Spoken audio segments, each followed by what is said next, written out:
Саламатсыздарбы. Түз эфирде жаңалыктардын жыйынтык топтому кесиптешим Чынары Капарова. Жана Канат Абазбеков бүгүн студияда кызматта болобуз. Кутмандуу кечиңиздер менен алгач бүгүнкү чыгарылыштын негизги мазмунуна назар салыңыздар. Президент Алмазбек Атамбаевдин Москвадагы сапары уланууда. Бүгүн Москвада КМШ өлкөлөрүнүн мамлекет башчыларынын бейформал жолугушуусу болду. Волоколамск шаарында Советтер Союзунун баатыры Дүйшөнкул Шопоковдун эстелиги ачылды. Кыргызстандык баатырга арналган дагы бир эстелик Шопоков шаарында тургузулду. Улуу жеңиштин 70-жылдыгына арналган аскери парадка даярдык толугу менен аяктады. 9 май күнү майрамдык иш-чарага карата Бишкектин айрым көчөлөрү жабык болот.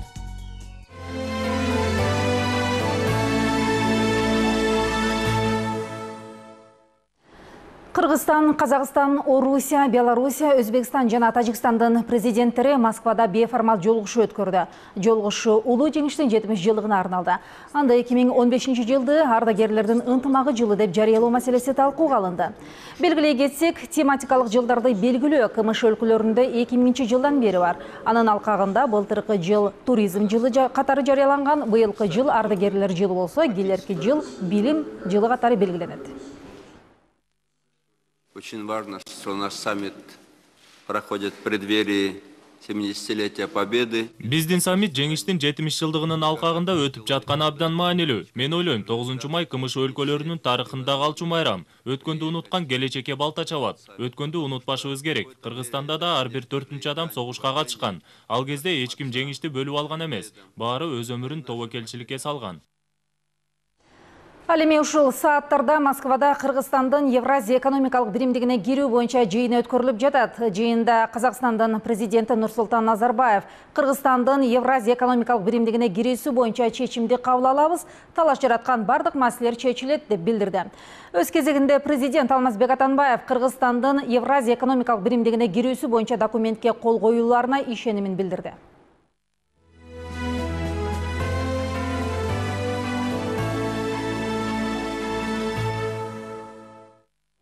Өлкө башы Алмазбек Атамбаев Москвадагы жумуш сапарынын жүрүшүндө Волоколамск шаарында Советтер Союзунун баатыры Дүйшөнкул Шопоковдун эстелигинин ачылышына катышты. Жеңиштин 70-жылдыгына карата уюштурулуп жаткан салтанатка Орусия тараптан Москва облусунун губернатору Андрей Воробьев да келди. Кыргызстандык Дүйшөнкул Шопоков согушта 27 панфиловчылар менен кошо баатырларча курман болгон. Волоколамск шаарында Панфилов дивизиясындагы жоокерлердин эрдиги тууралуу жашынан карысына чейин жакшы билишет. Анткени дал ошол панфиловчулар кандуу согуш жылдарында Москваны немистерден коргоп калганы тарых барактарында түбөлүк калган. Панфиловчылардын мындай эрдиги биз үчүн сыймык. 20 жашка чыга элек жаш балдар немецтердин 18 танкына каршы туруп, кайра артынан келген фашисттик топту толук талкалаганга эрки жеткен. Өз жанынан мекенинин бейпилдигин өйдө койгон чыныгы баатырлар. Потери немцы понесли большие. 1941 жылдын күз-кыш айларында дал ошол Волоколамск шаарында Москваны алуу үчүн фашисттер менен советтик жоокерлердин ортосунда катуу салгылашуу болгон.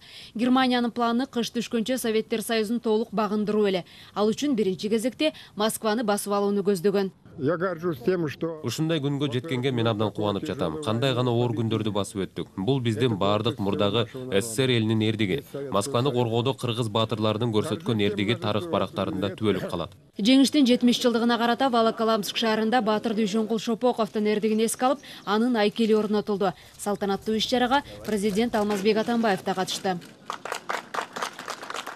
Өлкө башчы өз сөзүндө ошол кезде 1,5 миллион кыргызстандыктардын 365 миңи согушка аттанып, ар бир 4-чү жоокер окко учканын эскерди. Аймактарда үй-бүлөдө эркектер калбай, оор турмушта алып кетүү карык-артаңдар менен жаш балдарга жана аялдарга жүктөлгөнүн айтты. Просто поражайся мужество людей. Дүйшөнкул Шопоков. Мен адамдардын эрдигине баа берем. Ошол малда Дүйшөнкул Шопоков оор жарадар болуп турса да, гранатаны байлап танктын астына боюн таштаган. Биздин ардагерлер мекени, туулган жери үчүн канын, жанын аягын эмес. Ушундай чыныга тоолдук эрдик менен гана Советтер Союзу жеңишке жетишкен. Ради своей родины. Атамбаев Орусия менен Кыргызстандын ортосунда бекем байланышты күчөтүү керек. Ошон үчүн мамлекеттер ЕАЭПке мүчө болуу алдында турганын да кошумчалады. Это надо помнить. В трудную минуту нам надо помогать друг другу. Бул дайыма биздин эсибизде. Кыйын абалда баарыбыз бири-бирибизге жардам беришибиз керек. Ошондуктан акыркы жылдары Кыргызстан Орусия менен ар тараптуу балакаларын бекемдеп жатат. Анткени биздин ата-бабаларыбыз бир окопто жатып, бир фронттук талаада салгылашкан. В одних окопах, по одной линии фронта. И мы точно так должны быть всегда вместе. Ардактуу Каролдун аскерлери Шопоковдун айкелине гүл чамбар койду. Баатырдын урматына минуталык тыныгы болуп, андан соң өлкө башчысы Алмазбек Атамбаев менен Москва облусунун губернатору Андрей Воробьев өчпө сотко барып, алардын эрдигине сый көрсөттү. Элиза Нурматова, Мирлан Маматалиев, Коомдук, 1-канал. Кыргыз элинин баатыр уулу Дүйшөнкул Шопоковдун эстелиги Сокулук районунун Шопоков шаарында дагы ачылды. Салтанатка президенттин администрациясынын башчысы Данияр Нарымбаев, премьер-министр Темир Сариев жана согуш ардагерлери катышты. Сөз аймактык кабарчыбыз Талбек Абдыраевде. Айкел Сокулук районунун Шопоков шаарында Дүйшөнкул Шопоковдун туулгандыгынын 100 жылдыгына карата орнотулду. Баатырдын айкелин тургусу анын жердештери тарабынан демилгенен атайын марафон өткөрүлүп, акча каражат топтолгон. Айкелди ачуу аземинде президенттин куттуктоо каты окулду. Советтер Союзунун баатыры Дүйшөнкул Шопоковго туулган жеринде эстелик ачылып жатат. Салтанаттын улуу ата мекендик согуштагы жеңиштин 70 жылдыгына туш келгени жакшы жашаган. Улуу жеңиш бизге өтө оор жоготуулар менен, көп кыйынчылыктар менен келди. Колхоз маалында Дүйшөнкул Шопоков жаңы замандын активдүү куруучуларынан болгон. Ал эми анын жубайы Баатыр апабыз Киримбүй Шопоковго күн түндөбөй эл үчүн ак кызмат кылган. Дүйшөнкул Шопоков ошол биринчилерден болуп, убагында колхоз уюштурганда колхоздун мүчөсү болгон. Жакшы эмгекчил болгон.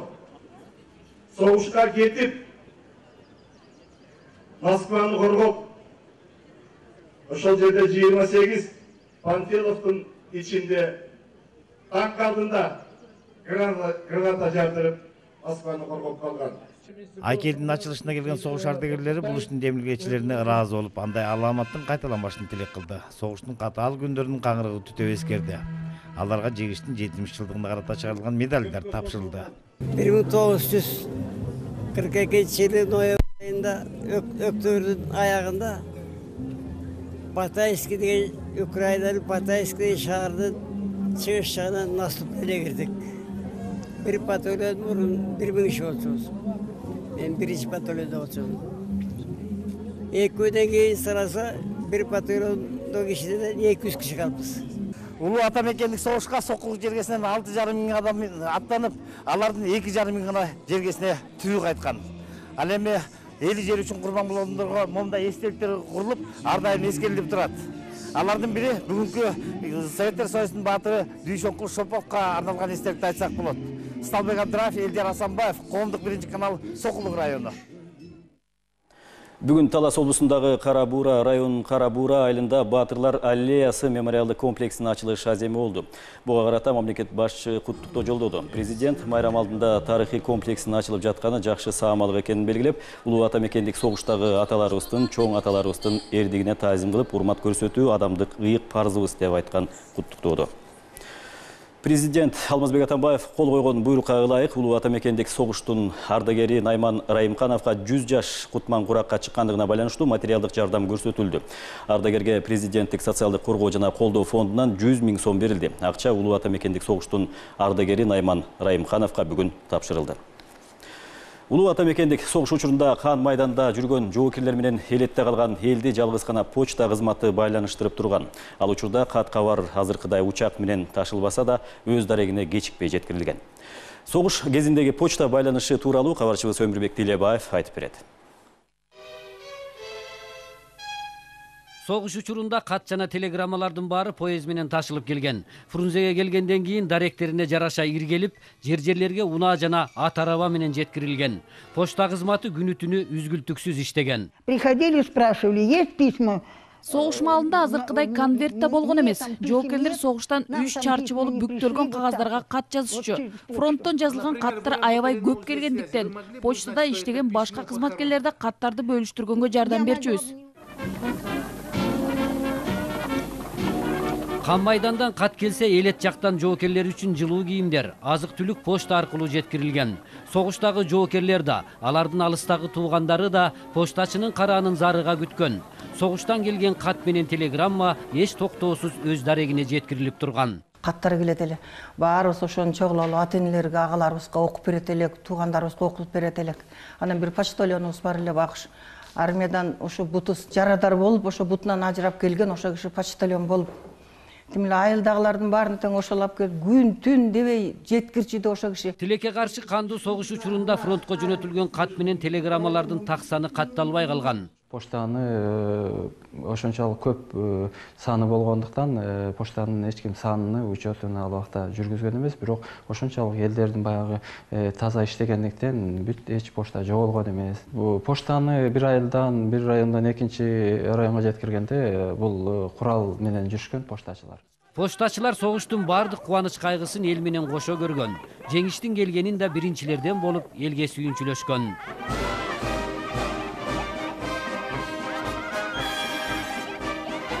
Өмүрбек Тилебаев, Эсентур Абыкеев, Коомдук биринчи канал. Эртең Борбор калаада өтө турган улуу жеңиштин 70 жылдыгына арналган аскерий парадка даярдык толугу менен аяктады. 9 май күнү майрамдык иш-чарага карата Бишкектин айрым көчөлөрү таңкы саат 4-төн баштап салтанат бүткөнгө чейин жабык болот. Кабарчыбыз Уланбек Дыйканбаев Ордо калаадагы кайсы көчөлөргө чектөө киргизилерин билип келди. Бир күн мурда Ала Тоо аянтында жеңиш ырлары жаңырып, аскер парадына даярдык кызуу жүрдү. Асманда аскер техникалары учуп, кооз көрсөтүүлөрүнө шаардыктар жерден көз салды. Башкы иш-чара Борбордук аянтта болгондугуна байланыштуу шаардагы айрым негизги көчөлөрдө унаалардын жүрүүсүнө чектөө киргизилет. Айрым айдоочулар жолдун жабылып, ыңгайсыздыктар жаралганына нааразы. Ал эми көпчүлүк жеңиш майрамын татыктуу өткөрүү милдет деп эсептейт. Канча киши үй бүлөсү калган, ошол экин эскерип, ошолордун арбагы сыйласын, ошолордун эмесин деп, ар бир үй бүлө ошентип ойлош керек деп ойлойм менче. Это же праздник, и люди должны все абсолютно понимать и радоваться всему только, а не какие там возмущения или что-то недовольство. Мне кажется, ради праздника можно, правда, неделю хоть поставить в пробке. Что тут такого? 70 лет победе. Наши солдаты 4 года воевали.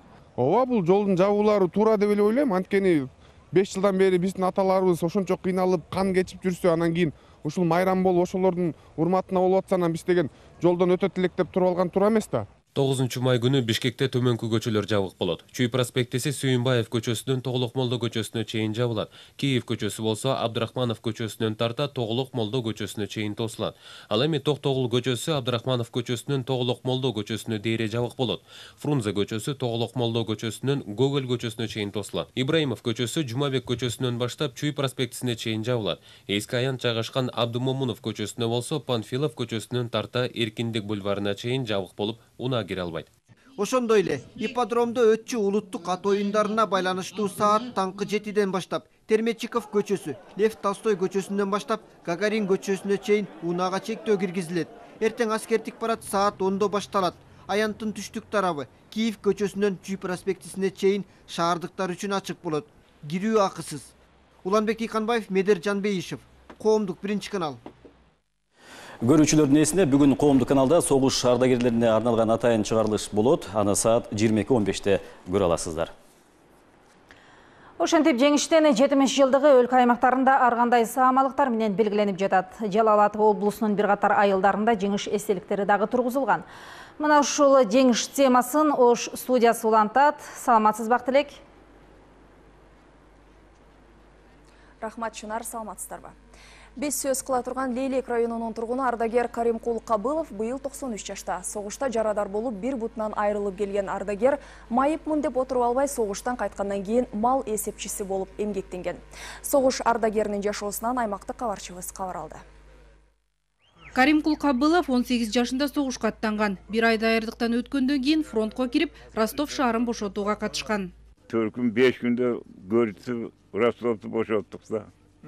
Ортодан bir kaza derya akatı eкен. Ovası gördük. Şöyle bana yeğimden ben oldum. Gördük. Больницада келіп бір ай жатып дағы барып дағы ұрышқа қатысты.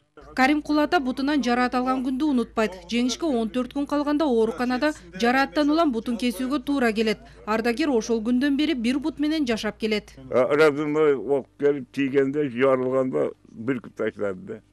Жөнөк болгондо тешип өтүп кетти. Карим Кулкария учурда Лейлек районунун Карабулак айылында жашайт. Кандуу күндөрдү баштан өткөргөн ардагердин турмушу согуштан кийин дагы кыйын болгон. Тынымсыз кыймыл айылдын таза абасы ден соолугума пайда дейт ардагер. Айылдык дарыгер да атанын ден соолугун көзөмөлдөп турат. Путум ашы тиде ооруйт, башка ден соолугум жакшы. Доктурлар жакшы карап атат. Şu bir yerim sağ ооруду жетем, дәрел жаткызып 10 күн 15 күн дәрилбейт. Учурда мамлекет ардагерлерди камкордукка алып жатканы жакшы экенин жергиликтүүлөр белгилейт. Райондук ардагерлер кеңешинин төрагасы болсо, 70 жылдыкка карата быйылкы жылы ардагерлерге өзгөчө көңүл бурулуп жатканын айтат. Мына 5-6 жылдан бери жака ушундай катуу көңүл бөлүнүп, ар биринин үй жайын барып көрүп, анан ошолорго жооптуу адамдар бекитилип, бирден барып кемчиликтери болсо жардам берип, муктаждыктары болсо жардам берип, отун суу дегендей.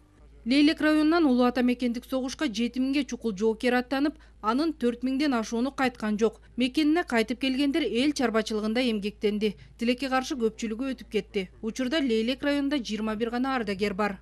Нуркыз Абдрахманова, Медир Ниязалиев, Коомдук 1-канал, Лейлек району. Жеңиштин 70 жылдыгына карата Жалал Абад облусунун бир катар аймактарында жеңиш эстеликтери тургузулууда. Бул аракеттер биринчи кезекте улуу муундун урматына жасалса, келечек жаштарына өткөндү эстетип, таазим этүүсүнө өрнөк болчу өбөлгө экени талашсыз. Жеңиш майрамынын турлай өткөрүлүп жаткан саамалыктарга биздин кабарчыбыз да күбө болду. Каракөл айылында ардагерлердин урматына арналган эстелик алгачкы ирет ачылып отурат. Чакан айылдан эркин киречек үчүн кан майданга 26 жоокер аттанган. Алардын бирине да жеңиштин 70-чи жазын көрүүгө тагдыры буйрбаптыр. Жаш буунга тарыктан кабар берүү үчүн айкел мектеп алдынан орун тапты. 26-дан 9 атабыз кайтып келген экен, 9 калгандары тилекке каршы ушул кайтып алган экен. Ошолорду дагы урпактары эскерип, ушу эстелик куруп, келечекте ушу жаштарга тарых болсун деп ушуну уюштуруп эстелик тургуздук. 70 жылдык тууралай майрамдык самаалык Аксы районунда да өттү. Район таланттары концерттик программа уюштуруп, стадионго чогулган калың журтка жеңиш маанайын сунушту. Ардагерлерге арналып патриоттук ырлар жаңырды. Ал эми мындагы салтанатка келе албагандарга сый-урмат үйлөрүнө барып көрсөтүлдү. Ар бир ветерандан кабар алып, колдон келген жардамдарды берип атабыз. Эл журтубуз дагы колдоп атат. Майрамды бир чоң масштабта өткөрөлү деген максат менен бүгүн Аксы таланттары келип отурат. Өзү иш-чаранын темасы дагы Аксы таланттары улуу жеңишти даңкташат деген иш-чара. Облус аймагында жеңишти утурлай бир айдан ашуун убакыттан бери баатырларды даңктаган ар кандай иш-чаралар өтүп келди. Ал эми Жалал Абад облус боюнча 150 гана согуш ардагери калды. Аларды эч нерседен муктаж кылбай кароо ар бирибиздин милдетибиз экени талашсыз. Байгаздар Аймкулов, Осмон Садыров, Коомдук 1-канал, Жалал Абад облусу. Сөз кезеги Бишкек студиясында Чынар. Рахмат Ақтілек, жеңіш темасын улансақ. Тажикстан Республикасынын президенти Эмомали Рахмон Алмазбек Атамбаевты жана Кыргызстандын элин жеңиштин 70 жылдыгы менен куттуктады. Эмомали Рахмон президент Алмазбек Атамбаевке мамлекеттик ишмердигине ийгиликтерди. Ал эми Кыргызстандын элине жана согуштун ооруктун ардагерлерине тынчтык, бакубатчылык каалады. Ошондой эле улуу жеңиштин баалуулуктарына таянган достуктун жана боордоштуктун тарыхый байланыштары эки элдин келечек муундарынын бакубатчылыгы жана ар тараптуу өнүгүшү үчүн мындан ары дагы сакталып чыңдала берерине ишенимин билдирген. Ошентип эртең 9 май улуу жеңиш күнү. Быйыл Улуу Ата мекендик согуштун ардагерлери жеңиштин 70-чи жазын майрамдашат. 5 жыл бою азаптуу күндөргө, жоготууларга карабай фашисттик баскынчылар менен кашык-каны калган чакта салгылашкан ардагерлерибиз бизге бейпил турмушта тартуу кылды. Алардын бири согуштун ардагери маркум Көчкөнбай Абдрайымов. Согушта көрсөткөн эрдиги үчүн Кызыл Жылдыз ордени, кийин социалисттик эмгектин баатыры жогорку наамына татыган маркум ардагерди кабарчыбыз Нургүл Жумабекова эскерет. Кандуу согуш жылдары маркум Көчкөнбай ата советтик армиянын катардагы жоокери катары мекенине ак кызмат өтөгөндөрдүн бири. Адегенде мото аткычтар бөлүгүнүн пулеметчиси болуп, Белоруссияны бошотуу боюнча чабуулга катышкан. Бул каармандык үчүн Кызыл Жылдыз ордени менен сыйланган. Көчкөнбай Абдраимов 1944 маршал Константин Рокоссовский баштаган Беларусь армиясынын Варшава шаарын көздөй чабуулда душмандын мизин кайтарган. Ошондо ардагер согуш талаасында оор жаракат алып, кансырап 2 күн жатып калган. Жөрмөлөп отуруп госпиталга жатып дарыланып чыккандан кийин 1945 мекенине кайткан. Аман калган экен, анан бир орус досу кийин 300 метрде жөрмөлөп барып, кетип атканда орус досу көрүп калып, анан госпиталга алып барып, ошол жерден анан айыгып, экинчи группадагы инвалид болуп, согуштан кайтканда. Көчкөнбай Абдраимов 1914 Сузак районунун Алмалы Булак айылында туулган. Согуштан кайткан жылдары колхоздун экономикасын чыңдоого салым кошкон. Пахта талаасынын бригадири, райондун жылкы фермасынын башчылыгынан баштап, азыркы Арсланбап совхозунун башкармасы болуп иштеген. Бул эмгектер үчүн социалисттик эмгектин баатыры наамына татыган. Азыркыдай ал убакта болгон эмес, баардыгын жипке салып, тизгендей болуп, ар бир адамдын эмгегин катуу баалашуу. Ардагер 1992 жылы 79 жаш курагында дүйнө салган. Көчкөнбай атанын балдары неберелери жеңиш күнүн атасын эскерүү күнү катары белгилеп келишет. Быйылда жеңиштин 70 жылдыгынын урматына ардагерлер чакырып, сый урмат көрсөтүп, маркум чоң атасын эскеришти. Алардан талим тарбия алып, алардын патриоттуулугун, ошол кездеги болгон мекенге болгон сүйүүлөрүн алардан алып калыш биздин милдет го деп ойлойм. Улуу ата мекендик согуштун ардагерлери жеңиштин 70-чи жазын майрамдайт. 5 жыл бою азаптуу күндөргө, жоготууларга карабай фашисттик баскынчыларга каршы салгылашкан ардагерлерибиз бейпил турмушту тартуулады. Нургүл Жумабекова, Тилек Эркин уулу, Коомдук 1 канал. Азыр эле бизге Москва шаарында жүргөн өзүбүздүн кабарчыбыз Канат Каниметовдон маалымат келип түштү. Анда Евразия биримдиги боюнча айтылган Кремльде ушул сааттарда Кыргызстандын Евразия экономикалык биримдигине кирүүсү тууралуу келишимдердин протоколуна кол коюлгандыгы белгилүү болду. Биримдикке мүчө лидерлер талаш тартыш жараткан эки протокол боюнча бир чечимге келишкендиги маалымдалды. Документке Белоруссия, Орусия, Армения, Казакстан жана Кыргызстандын мамлекет башчылары кол койду. Ошентип Евразия экономикалык биримдигинин курамы дагы бир мамлекет менен толукталды. Программабызды жеңиш темасы менен уланта берсек, деңиз деңгээлинен 4000 метр бийиктикте орун алган Акшыйрак айыл аймагында биринчи жолу согуштун ардагерлерине арналуу эстелик ачылды. Бул айыл аймагынан согушка 50дөн ашык жокер ата мекенди коргоо үчүн аттанган. Жергиликтүү бюджеттен бөлүнгөн 80 000 сомго эстелик жасатылып, аны тургузуу иштери элдин күчү менен болду. Мындан тышкары чек ара кызматкерлери мектеп окуучуларынын катышуусунда биринчи жолу Акшыйракта парад өткөрүлдү.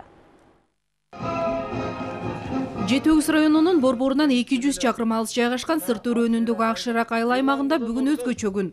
Жергиликтүүлөр мында согуштун катышуучуларынын урматына арналып тургузулган эстеликти ачты. Салтанаттуу майрамга катышкандар иш-чаранын маанисин белгилешти. Биздин азыркы убактагы чек араны бекемдөө, чек аранын кол тийбестигин камсыз кылуу маселеси, мына ушул жердеги жаштар ошо биздин мекенибиздин ыйыктыгын, мекенибиздин кол тийбестигин сезүүсү мына ушундай иш-чаралар, ушундай эскерүүлөр аркылуу болот. Анан ушу бир кичинекей айыл чоң эстелик коюп, улуу ата мекендик согушка кеткен 41 киши тактап коюп атканы бул мактоого дагы сыймыктанууга татырлык окуя. Райондун 13-чү айыл аймагында бүгүнкү күндө жаштардын көбү жеңишти алып келген ата бабаларга таазим кылуу азыркы жаштардын жүрөгүндө патриоттук сезимди ойготорун айтышат. Эстеликти ачууда согуш майданында каза болгондорго Куран түшүрүлүп, согуштан бир элес чагылдырылды. Тарых болбой, эл болбойт дейт. Ошо биз тарыхыбызды билбей, ошо ата бабаларыбызды билбей, биз бүгүнкү күндө жакшынакай жаркын жашоодо жашабайт болушубуз керек. Бир чети кайгылуу, бир чети абдан чоң сүйүнүч майрам.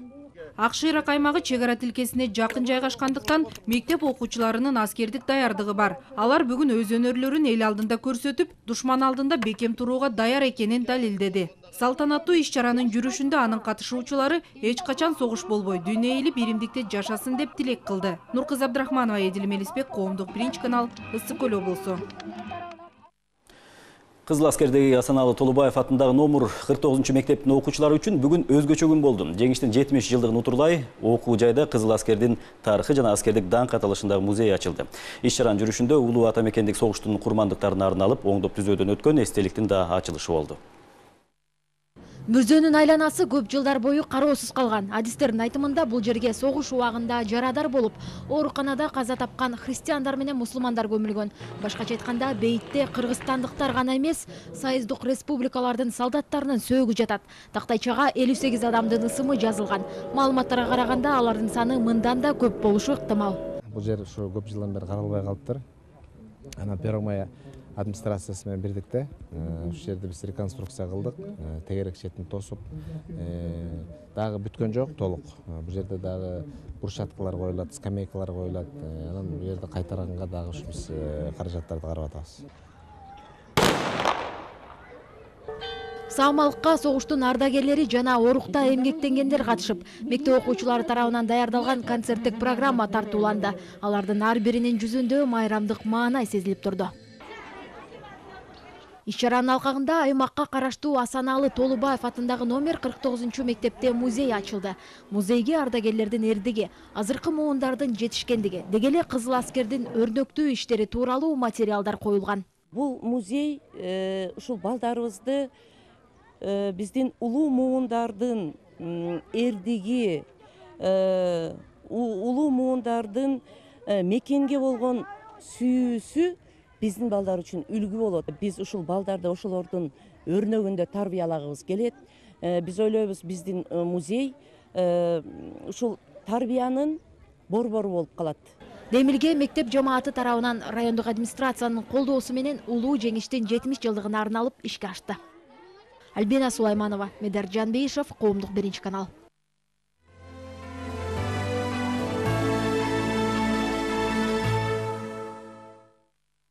Samsung Electronics жана Ultra Technics компаниялары биргелешип Бишкекте дагы бир жаңы Samsung'тун фирмалык дүкөнүн ачышты. Жалпы аянты 500 чарчы метрди түзгөн дүкөндөн эл аралык брендтин жашоо тиричиликке керектүү заманбап техникалардын түрүн табууга болот.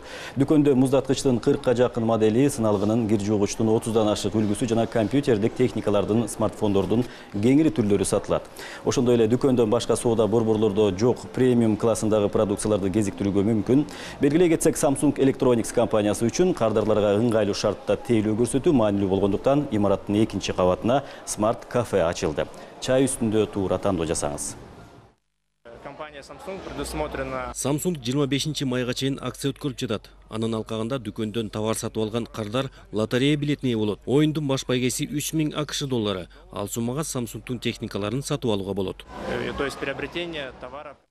Ардагерлерге колдоо көрсөтүп, даректүү жардам бергиңиз келеби? Анда Билайн улуу жеңиштин 70 жылдыгына карата уюштурган Унутпайбыз кайрымдуулук акциясына катышыңыз. Катышуу шарттары жөнөкөй. 1945 кыскан номуруна Унутпайбыз сөзү менен SMS жөнөтүңүз. Четте калбаңыз. Бизге жеңиш менен эркиндикти тартуулаган адамдарга биригип колдоо көрсөтөлү. Билайн ардагерлерге жардамдын даректүү жетишине кепилдик берет. Мына ушундай жаңылыктар бүгүнкү берүүбүздүн жыйынтыктады. Ушул жана башка жаңылыктарды биздин КТРК Чекит KG сайтыбыздан да таап окусаңыздар болот. Көңүл